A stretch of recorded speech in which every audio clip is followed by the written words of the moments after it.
When we move into section 3.1, we're looking at statements, negations, and quantified statements. Now, it could seem that anything is a statement, but in math specifically, it has to be either true or false. It cannot be both at once, and it has to have one of those values. Now, I know at first, when you very first hear it, you would think, well, everything has one of those values. It's either true or it's false. So it is raining. That's false right now where I am. Cookies don't have calories. I find it most unfortunate that that one's false. 2 plus 2 is 3. That is false. Today is Thursday. Well, it's not for me right now. It could be when you watch it. But either way, this statement is either true when you see it or it's false when you see it. Squares have 4 sides. That is true. So there are some things that don't qualify. They might be something you could say, but it's simply not what we're going to call a statement. If you have a command, a question, or an opinion, it's not a statement. So, my mom is the best mom does not qualify as a statement in this class because that is going to be an opinion. Vanilla ice cream is the best. An opinion. Mathematics is hard. No, that's an opinion. It's really not a fact. You could also have a command such as do your homework. That's not true or false. That's just a command. You can ask questions. It doesn't work. So those things are not statements. When we're doing logic, we use lowercase letters to represent statements. So generally, we use P, Q, R, S. Now, if you had a lot more statements, we would just keep going through the alphabet. And then the negation of a true statement is a false statement. And the negation of a false statement is a true statement. Now, if you've looked at the discussion question, you'll see that doesn't always happen in all subject areas, but it is what we deal with here. If it started off as false, then when we negate it, it becomes true. If it starts off as true, when we negate it, it becomes false. And this little wavy symbol here is our negation representative. So you can just stick a not in front of something when you see that. So let's apply this. P, Q, and R and S represent statements. P, Q, R, S. Here are 4 statements just written out. They're not opinions, not questions. They're just statements. Express each one of the statements symbolically. So we're going to use P, Q, R, and S, and we will either leave them as they are, or we will put a not, that little wave in front of it. Okay? So one does not work hard. Well, first of all, one does work hard is my basic statement up there, so that goes with P. But the fact that it's got the not in there, I need to negate it. So this is the equivalent in logic of saying one does not work hard if P means one works hard. One does succeed. That goes along with Q. We stick a not in front. We've got the tilde. Not Q. Now the temperature outside is not freezing, whereas this one says the temperature outside is freezing. So to change, if it's not freezing when you're in math, it does become true. So we are negating the statement R.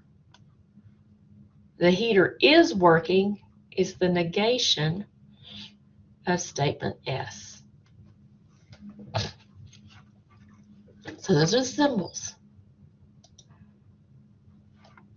Quantifiers are the words all, some, and no, or none. You know, and we learned this a lot of times. You have to be very careful when you make statements of all, no, none, everybody. All of those types of words are quantifiers. So we have some statements here that have quantifiers in them. They tell you how many of it apply, the quantity, all of them. All math problems use addition. No Mondays are work days. None of us is going. But what you may not realize is that you could have a statement that has a quantifier that is hidden. Our next statement also has a quantifier because it says salesmen are deceptive. Salesmen are deceptive really did not allow any of them to not be deceptive. And so if by implication, it means all salesmen are deceptive. So this one still has a quantifier. It was just implied, not stated. So be very careful about those. We're pretty good at catching the ones that have all, no, none, but they could be implied. Now, the next slide I have has a big chart. I'm just going to tell you right now, it would probably be helpful to you if you leave this chart on your screen, or you pick up your camera right now and take a picture of the slide that you're seeing, because several of your homework problems, which I'm going to show an example in the next slide, but several of them ask you to rewrite something in either an equivalent way or to make the negation. But this chart has a lot of that just right there for you built in if you can just identify what A and B are. So I'm actually going to go back and forth between this chart and the next screen to show you. Express each statement. So this is a copy of something that you'll see on your homework. Express each statement in an equivalent way that begins with all, some, or no. Then write the negation statement. So we have two things that we have to do. So nobody doesn't like Sara Lee. So that's a commercial slogan. Nobody doesn't like Sara Lee. We have to first of all do the same statement in a way that begins all, some, or no. Now, generally what you want to do, and I have a little tip down here, clearly identify A and B. This is like saying no A. So as odd as it seems, it's like the people, the bodies, whatever. No A, and then doesn't like Sara Lee.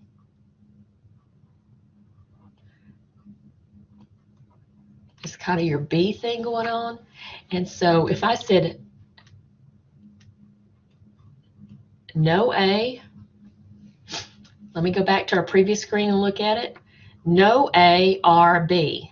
That's really what we're looking at, this third line here, no A, R, B. No A, and then I'm going to insert the word R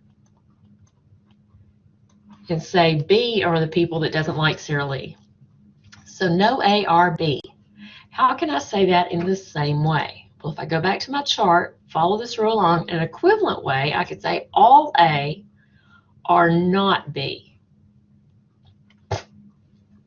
All A are not B. So I could say all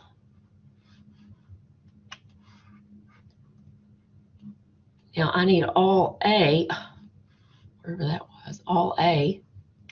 So how are you going to say all bodies? So you got to do a little bit of English work here along the way.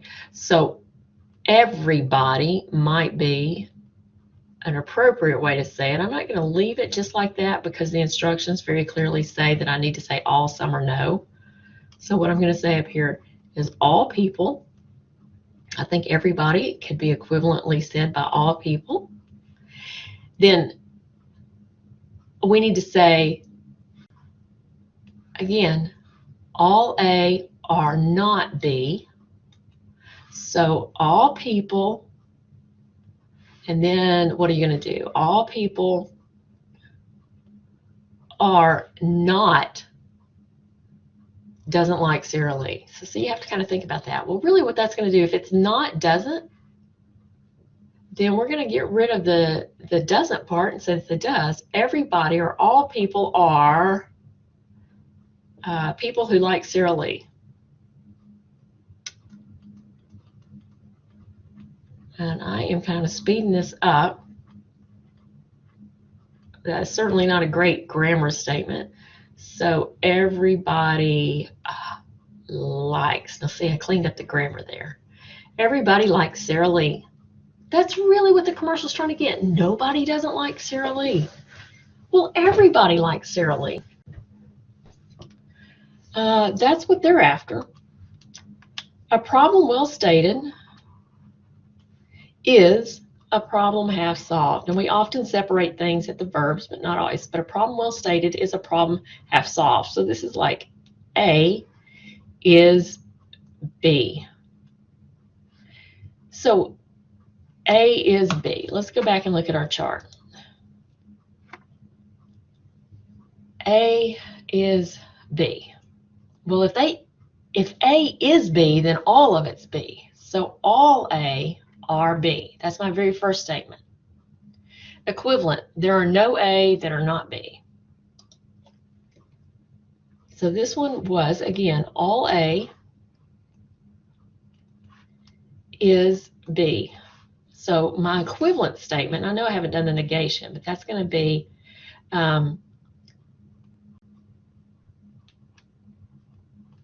there are no well-stated problems, because I'm trying to do it with my wordings here.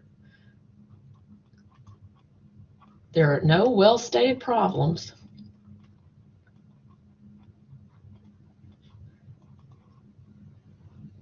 that are not B, that are not half solved.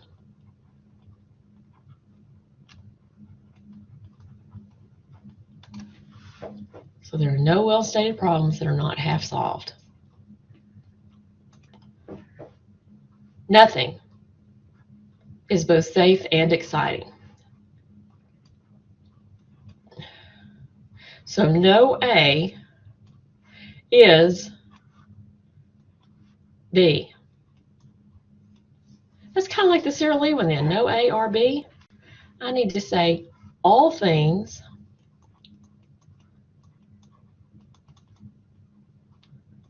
and now I need to negate this one. All things are not B. And again, if you're having trouble with that, you go back over here. If I said no A or B, you want to say all things are not B. All things are not B. So all things are not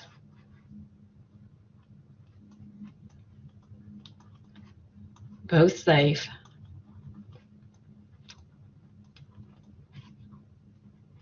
and exciting.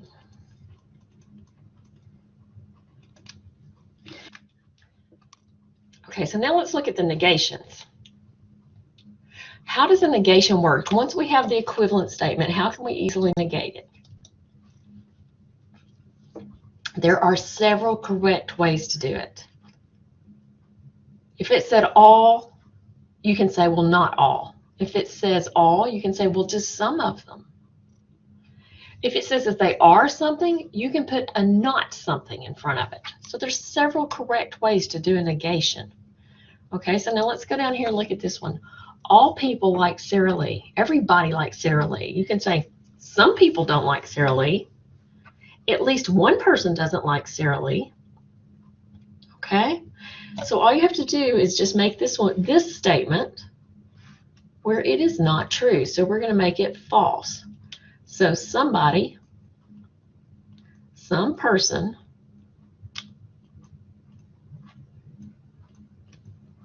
does not like Sara Lee. Now we have a negation. Now notice when we're doing these negations and we're writing equivalent statements, we're actually not trying to figure out if these statements are true or false. That is not the job here. Simply rewrite them. So there are no well-stated problems that are not half solved. So we could say some well-stated problems are not half solved. And what I'm going to do is, you can see I'm shortcutting. Some well-stated problems are not, and then we'll let this be the ending of it, half solved. All things are not both safe and exciting. To negate this one, the easiest thing I can do right here is drop the not.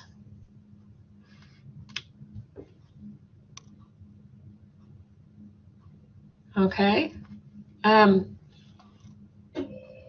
say some or at least one. So some things, instead of all things, are, and then we're going to get rid of this word, some things are both safe and exciting. So we didn't say no things, we didn't say all things, now we've said some things. So if you start with some, you can go with all. If you start with all, you can go to some. But again, that's the key chart. All right? Now, don't forget to go enter the discussions, and don't forget when you do your homework, you use that Ask the Instructor question if you get stuck on something in particular. Thank you. See you guys later.